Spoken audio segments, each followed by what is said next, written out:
Hours 50 minutes run time తో ఎంతో hype తో థియేటర్స్ లో వార్ 2 తో పాటుగా రిలీజ్ అయింది. వార్ 2 రివ్యూలో చెప్పినట్టే ఈ కూలీ రివ్యూలో కూడా స్పాయిలర్స్ ఏముండవు. స్పాయిలర్స్ చెప్పినట్టు మీకు అనిపించినా మీరు సినిమా చూస్తే మీకు అర్థం అవుతుంది అవి స్పాయిలర్స్ ఏం కాదని. ఇక ఫ్యామిలీ చూడొచ్చా అంటే ఎస్ చూడొచ్చు, అడల్ట్ కంటెంట్ ఏం లేదు. ఇక సినిమా చూసాక నాకైతే రెండు విషయాలు చాలా చాలా హ్యాపీగా అనిపించింది. ఒకటి సినిమా అయిపోయినందుకు, ఇంకొకటి సీక్వెల్ అనౌన్స్ చేయనందుకు. అస్సలు నచ్చలేదండి మూవీ. నిజంగా రజనీకాంత్ గారు ఫ్యాన్ గా చాలా డిసప్పాయింట్ చేసింది మూవీ నాకు.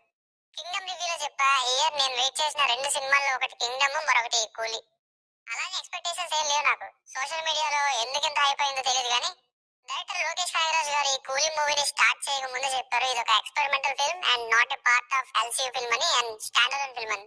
సో అట్లీస్ట్ ఆయన తీసిన సినిమాల్లో కొన్ని యూనిక్ పాయింట్స్ ఉంటాయి. కొత్త సబ్జెక్ట్స్ ని డీల్ చేసే డైరెక్టర్ ఎక్స్పెరిమెంటల్ ఫిల్మ్ అన్నారంటే ఏదో కొత్త విషయం ఉంటుందేమో అనుకున్నా. అలాగే ట్రైలర్ చూసాక కూడా ఎక్స్పెక్టేషన్స్ ఏం లేవు. సో న్యూట్రల్ గానే ఉన్నా. ఇక అలా అనుకునే వెళ్ళా. ఇంత స్టార్ కాస్ట్ ని పెట్టుకొని అందులో రజనీకాంత్ గారు లాంటి సూపర్ స్టార్ ని పెట్టుకొని ఇంత కేర్లెస్ గా తీస్తారు అనుకోలేదండి. 100 భాషలు అన్నారు. ఆ ఒరిజినల్ భాషనే మళ్ళీ చూసుకుంటే బెటర్ ఏమో అనిపించింది. రజనీకాంత్ గారి క్యారెక్టర్ ని ఎస్టాబ్లిష్ చేయకుండా సినిమా స్టార్ట్ చేసి సరే రూమ్ లో ఒక కూలీ లాక్ అన్నారు. ఆ ల్యాండ్ లైన్ ని మెయిన్ పర్సన్ తప్ప ఎవరు యూజ్ చేయకూడదు అన్నారు. అలాగే ఏ సర్టిఫికేట్ వచ్చేలా చేసిన క్రిమేషన్ చేయర్ ఐడియా, కూలీ నంబర్, ఓవరాల్ మూవీలో ఇలా వెరీ ఫ్యూ ఎలిమెంట్స్ కొత్తగా అనిపించాయి. కానీ మాక్సిమం మూవీ అంతా బోరింగ్ గా డ్రాగర్ గా సాగింది. Especially second half. First half చాలా సేపు ఇంటర్వెల్ కైనా ఈ అక్కర్లేకపోయినా బలవంతంగా వచ్చిన మోనికా సాంగ్ రెండు కొంచెం స్పీడ్ అందుకుంది అనేలా ఉంది. నాన్ లీనియర్ గా రెండు విషయాలు నడుస్తూ ఇంటర్వెల్ పడింది అనుకున్నా. సెకండ్ హాఫ్ సమాధి కట్టేశారు. ఎస్పెషల్లీ క్యామియోస్ ని కంప్లీట్ గా మిస్యూజ్ చేశారు. ప్యూర్ గా పోస్టర్ వాల్యూని, సినిమా వాల్యూని పెంచడానికి ఒక్కొక్క ఇండస్ట్రియల్ ఒక్కని తీసుకొచ్చి పెట్టేశారు తప్ప క్యామియో అంటే ఒక్కడు కూడా అయ్యలేదు. అదే జైలర్ మూవీకి ఎలా యూజ్ చేశారు స్టార్ క్యాస్ట్ తో క్యామియోస్ సిచ్యువేషనల్ గా. అసలు సినిమా అంబిషన్ ఏంటో, పర్పస్ ఏంటో, అసలు దేనికోసం ఎలా ఉంది. ఒకనొక పాయింట్ లో హీరో రజనీకాంత్ గారు లేదా సౌబిన్ షాహిరే అనిపించింది. అంత పెద్ద రోల్ ఉంది సౌబిన్ షాహిర్ గారిది. కానీ సినిమా చూసాక కూడా క్లారిటీ రాలేదు. బోత్ ఇతని రోల్ అండ్ రజితారామ్ గారి రోల్స్. లోకేష్ కనగరాజు గారు అన్ని సినిమాలకెల్లా లీస్ట్ వరకు నాకు మాస్టర్ మూవీ అనిపించింది తలపతి విజయ్ గారిది.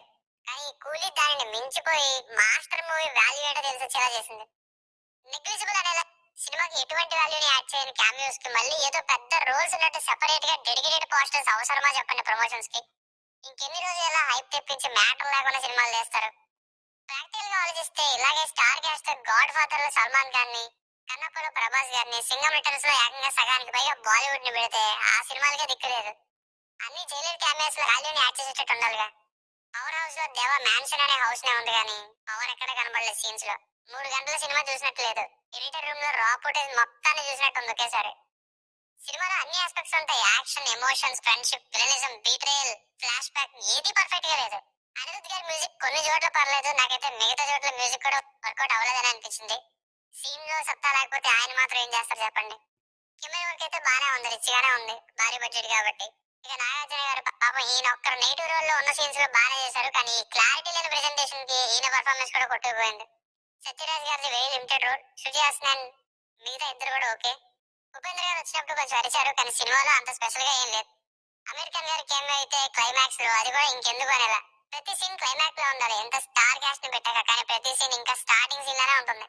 అసలు కూలీ అనే బ్యాక్ డ్రాప్ ని సరిగ్గా ఎస్టాబ్లిష్ చేయలేదు. ఆ ఫ్లాష్ బ్యాక్ ద్వారా అయినా తెలుస్తుందా అంటే ఆ 2 నిమిషాలు చూపించినా చూపించకపోయినా ఒకటే అన్నట్టుగా ఉండే. లాస్ట్ రివీల్ చేసిన ఆ ఫ్లాష్ బ్యాక్ కూడా ఏ రీక్రియేషన్ బాగున్నా కానీ ఏం హెల్ప్ చేయలేదు. ఫస్ట్ కూలీ మూవీ అనౌన్స్మెంట్ లో రిలీజ్ చేసిన కంటెంట్ ఏంటి, సినిమాలో తీసిన కంటెంట్ ఏంటి, అసలు సినిమా పర్పస్ ఏంటి అన్నట్టుగా స్లోగా వెళ్ళింది. హీరో కొట్టినా, కామ్ గా ఉన్నా, తనకి ఫ్రెండ్ అని చెప్పినా, హెల్ప్ చేసినా, కనుక్కునే ప్రయత్నం చేసినా అంతా కూడా ఫ్లాష్ బ్యాక్ ఉంటది అనే రీజన్ నే. అన్ని ముందే అన్నట్టు ఏమీ లేదు. సెకండ్ హాఫ్ అంతా dragged for no reason with uninteresting proceedings. Story ఏం లేదు అన్నట్టుగా. సో ఫైనల్ మూవీ వర్డిక్ట్ ఏంటంటే ఎటువంటి ఎక్స్పెక్టేషన్స్ లేకుండా మాకు 3 గంటలు రజనీకాంత్ గారి కోసం కూర్చొని ఓపిక ఉంది అనుకుంటే వెరీ ఫ్యూ సీన్స్ కోసం ఒకసారి ట్రై చేయొచ్చు. లేదు ఫుల్ బడ్జెట్ సాటిస్ఫైయింగ్ ఫిల్మ్ కోసం అయితే మాత్రం చాలా కష్టమనే చెప్పాలి. Very disappointing film. దీనికి రేటింగ్ వచ్చేసి నా ఒపీనియన్ 2.25. మీకు నా వర్క్ నచ్చినట్లయితే మరిన్ని రివ్యూస్ కోసం మన ఛానల్ సబ్స్క్రైబ్ చేసుకోండి. Thank you.